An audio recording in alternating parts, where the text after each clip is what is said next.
Assalamualaikum warahmatullahi wabarakatuh. Waalaikumsalam warahmatullahi wabarakatuh. Selamat siang anak-anak ibu. Siang. Apa kabarnya hari ini? Baik. Tadi sebelumnya habis belajar apa? PJOK. Oke, siaplah belajar lagi. Siang. Nah, sekarang hari ini kita belajar pelajaran IPAS. Kalau siap belajar berarti harus siapkan alat tulisnya dulu di meja. Jadi misalnya ibu menjelaskan, nanti ada yang kalau ada yang penting silahkan dicatat ya. Silahkan keluarkan alat-alat tulisnya.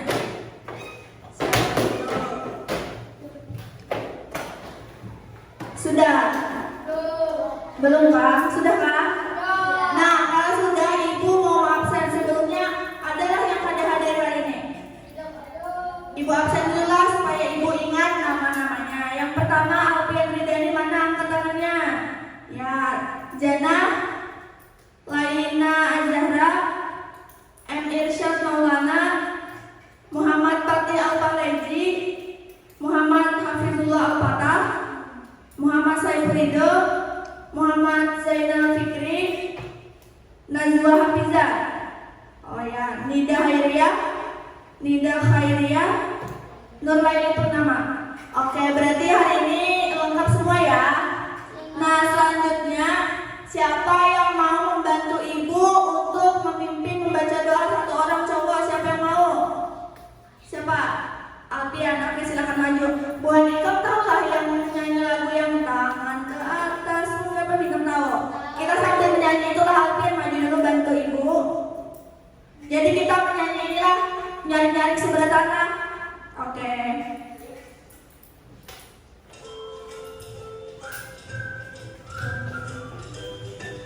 Sambil nyanyi lah. Silakan.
Selanjutnya, untuk meningkatkan jiwa nasionalisme kita, mari kita menyanyikan lagu nasional Garuda Pancasila. Anak-anak silahkan semuanya berdiri ya. Berdiri, kita nyanyi sama-sama lah. Nah.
Silakan duduk kembali.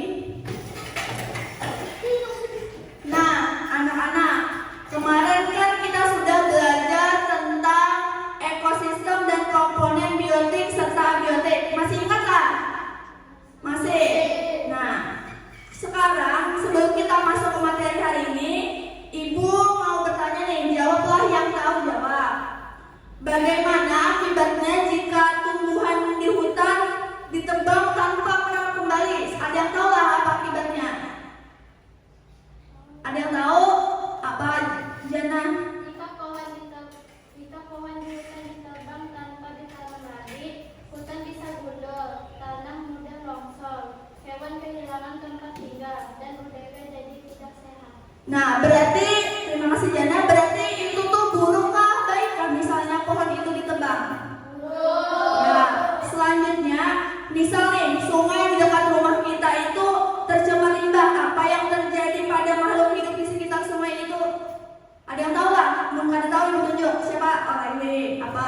Jika sungai dekat rumah tercemar limbah, ikan bisa mati, air jadi kotor, dan makhluk hidup termasuk manusia bisa sakit karena memakai air yang tercemar.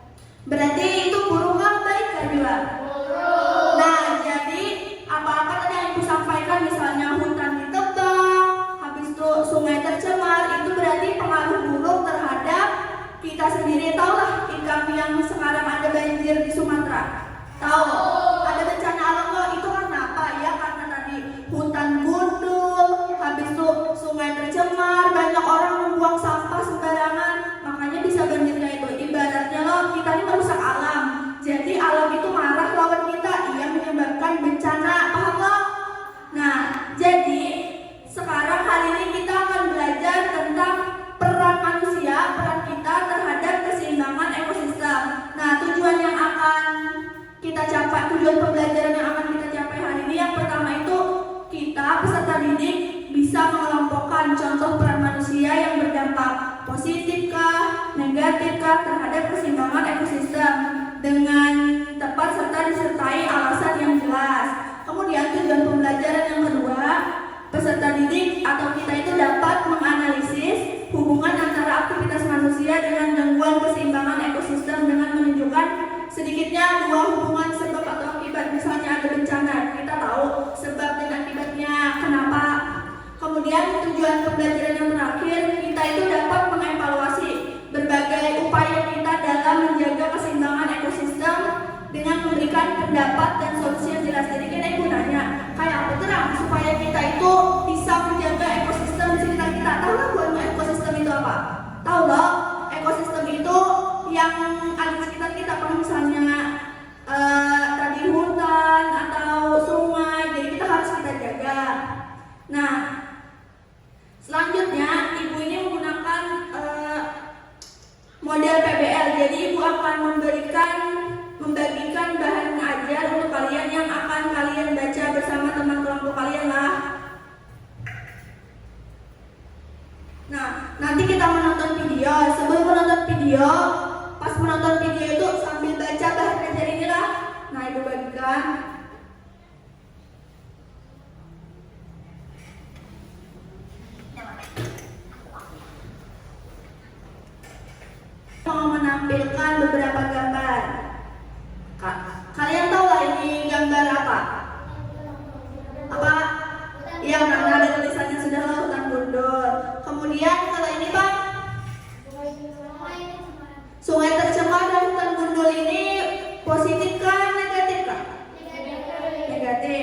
Kemudian ini ada gambar lagi. Nah, ini gambar apa? Bagus nih, positif kan negatif? Positif. Ya, betul. Ini gambar lingkungan yang asri, berarti ini positif bagi kita. Sekarang kita akan menonton video. Jadi buat ikan simak yang baik, duduknya yang rapi. Nama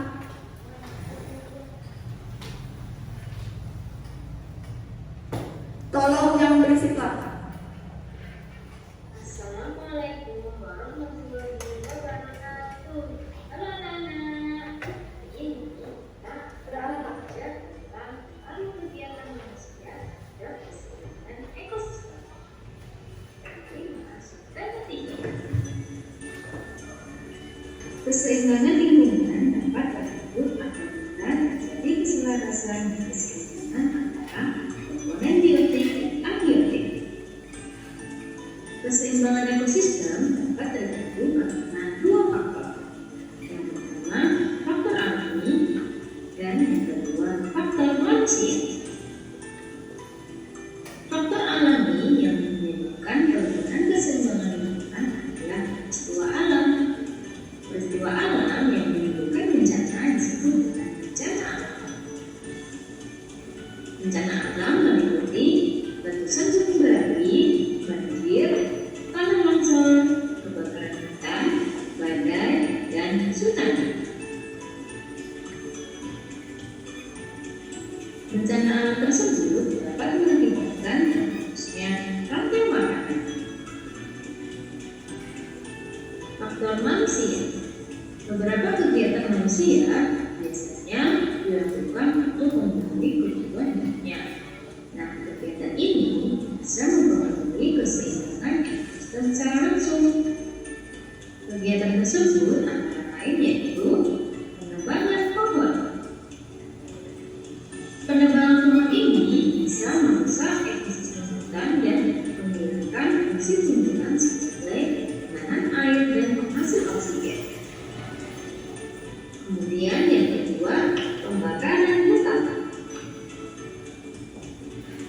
Kegiatan pembakaran hutan ini berakibat terbentuknya berbagai jenis organisme hutan yang berperan untuk mempertahankan ekosistem. Kemudian, perburuan hewan dan penangkapan satwa langka dan dilindungi. Kegiatan ini berakibat terbentuknya rantai makanan dan jaring-jaring makanan, serta tumbuhnya beberapa jenis satwa. Berikutnya yaitu pemakaian pupuk buatan secara berlebihan. Kegiatan ini dapat merusak tanah, tempat sumber makanan, dan tempat tinggal berbagai jenis organisme.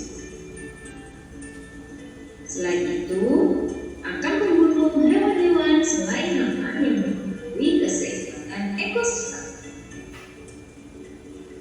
Kemudian ada pembuangan sampah menambah sembarangan.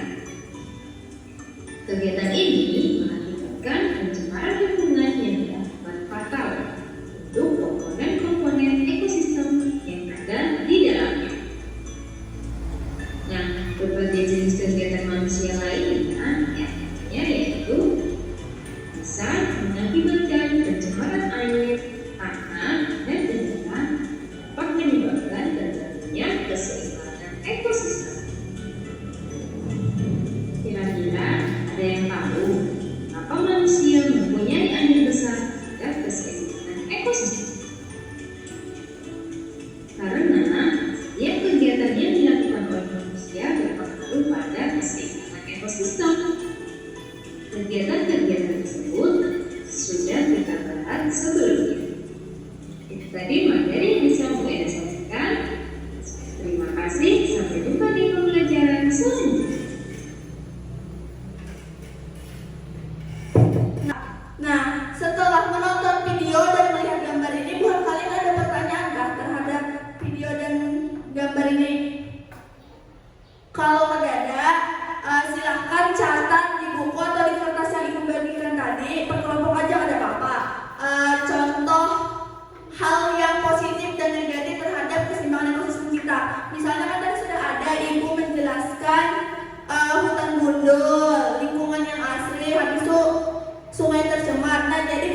mencatat dampak negatif dan dampak positifnya, hal-hal negatif, hal-hal yang positifnya. Misal tadi sungai tercemar, kenapa? Kalian catat per kelompok lah, ibu beri waktu 5 menit. Cukup lah, cukup kok. 2 aja, 2 satu kelompok, 2 lah. Dicatat di situ ya, catat di situ ya, catat aja. Nah, tadi kan kalian sudah mencatat nih peran kita yang berdampak negatif dan berdampak positif terhadap ekosistem atau lingkungan kita. Sekarang kita ada tugas kelompok. Tugas kelompoknya ini kan sudah sekelompok semua kah? Nah, kalau sudah, ibu akan membagikan LKPD yang akan kalian kerjakan bersama-sama teman kelompok kalian. Tahu LKPD apa? LKPD itu lembar kerja peserta didik, kayak soal lah. Kalian kerja kelompok lah, ibu bagikan. 1 kelompok 2 di kelompok 3. Nah, ini kan ada LKPD. Kalian silahkan tulis. Ini di sini ada nama anggota kelompok, tulis anggota kelompoknya. Kemudian cara mengerjakan LKPD-nya yang pertama itu ya yang pastinya harus berdoa. Kemudian tulis identitas kalian yang nama kelompok tadi. Habis itu baca petunjuk LKPD nih, langkah-langkahnya ada. Baca di sini ada masalah pada LKPD di sini. Kemudian kalian itu diskusikan bersama teman kelompok kalian, mencari masalah, penyebab, dampak, cara mencegah dan solusi dari masalah tersebut. Nah, cari aja di sini ada. Nih, misalnya apa yang menyebabkan pada dalam kasus itu terjadi masalahnya. Di sini ada kasus, kalian baca dulu ceritanya, kemudian jawab soal-soalnya. Paham lah? Paham? Ya, silahkan kerjakan. Nah, jadi kalau ada yang bingung sama LKPD-nya, tanya sama ibu lah. Ibu. Ya. Oke, Bu. Ya, Bu. Silahkan tulis kerja kelompok, diskusi. Ayo, Pati, bantu temannya Pati. Waktunya 5 menit lagi lah. Habis ini kita presentasi ke kelompok. Ridho, jangan makan. Nah, kalau sudah, kita jadinya akan mempresentasikan hasil diskusi kalian pada LKPD tadi. Ini siapa kelompok 3, silahkan maju mempresentasikan hasil diskusinya. Bergantian diskusinya. Nah, pakai mic lah. Nih, silahkan maju kelompok 3, semua anggota kelompoknya maju.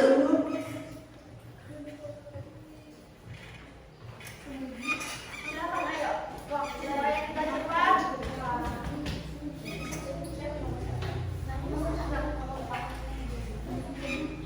Kawan-kawan yang lain perhatikanlah supaya kelompok 3 ini gak dihargai ya Pak. Apa yang menyebabkan masalah dalam kasus terjadi? Karena warga banyak menebang pohon di sekitar sungai. Jawab yang lain dua. 2. Apa dampak dari masalah dalam kasus terhadap keseimbangan ekosistem? Terjadi banjir karena tidak ada pohon yang menyerap air dan menahan tanah. Bagaimana cara menjaga agar ekosistem tidak rusak? Jangan tidak menebang pohon sembarangan dan menjaga kebersihan lingkungan. 4. Apa solusi atau ide kreatif yang bisa dilakukan agar masyarakat tetap bisa bertani dan tanpa merusak lingkungan?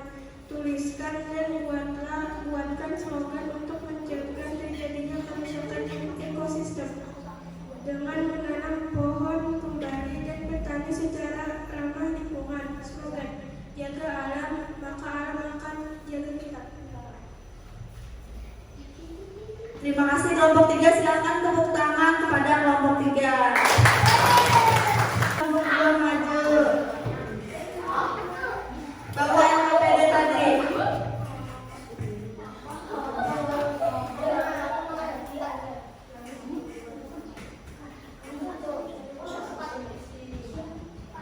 Nih. Jangan dorong-dorongan. Ayo maju semuanya ke bagian.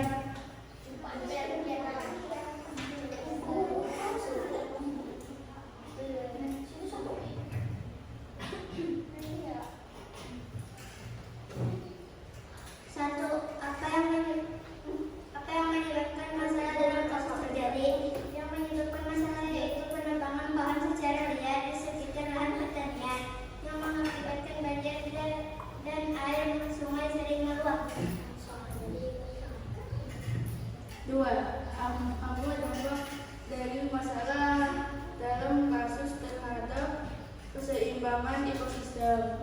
Berdampak terjadinya banjir saat musim hujan datang karena air sungai sering meluap.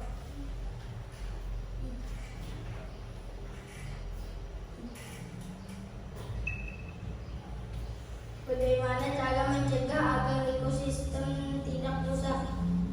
Dengan cara menanam pohon di sekitar sumber air agar tetap terjaga. Apa solusi atau ide kreatif yang bisa dilakukan agar masyarakat tetap bisa bertani tanpa merusak lingkungan? Tuliskan dan buatkan slogan untuk mencegah terjadinya kerusakan ekosistem.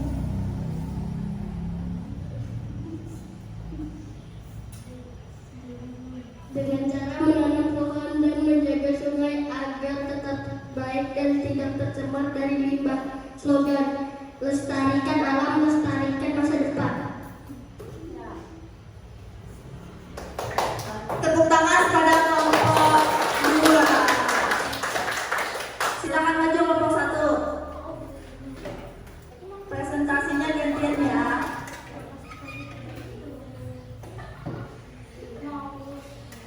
Apa yang menyebabkan masalah dalam kasus terjadi?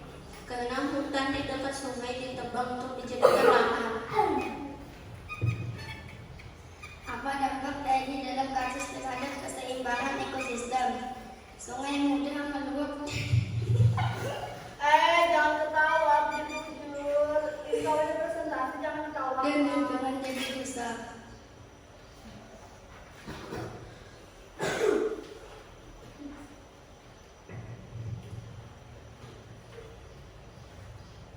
Tiga, bagaimana cara mencegah agar ekosistem tidak rusak?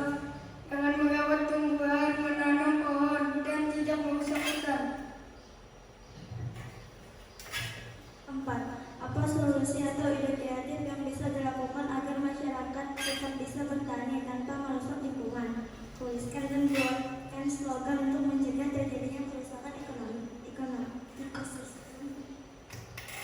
Dengan membuat kebun tanpa menebang banyak pohon dan memakai cara tanam yang aman bagi alam. Slogan, tanam pohon, selamatkan lingkungan.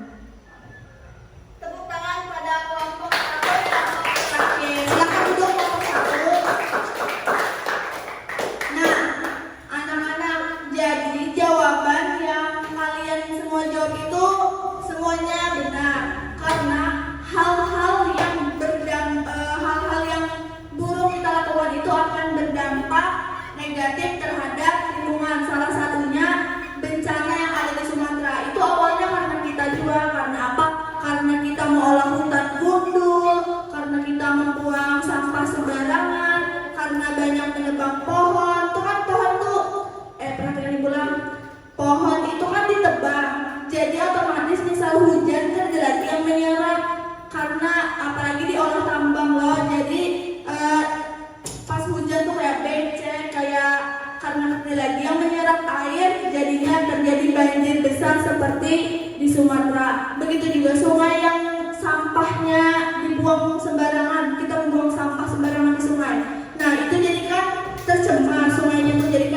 oke, terima kasih anak-anak ibu.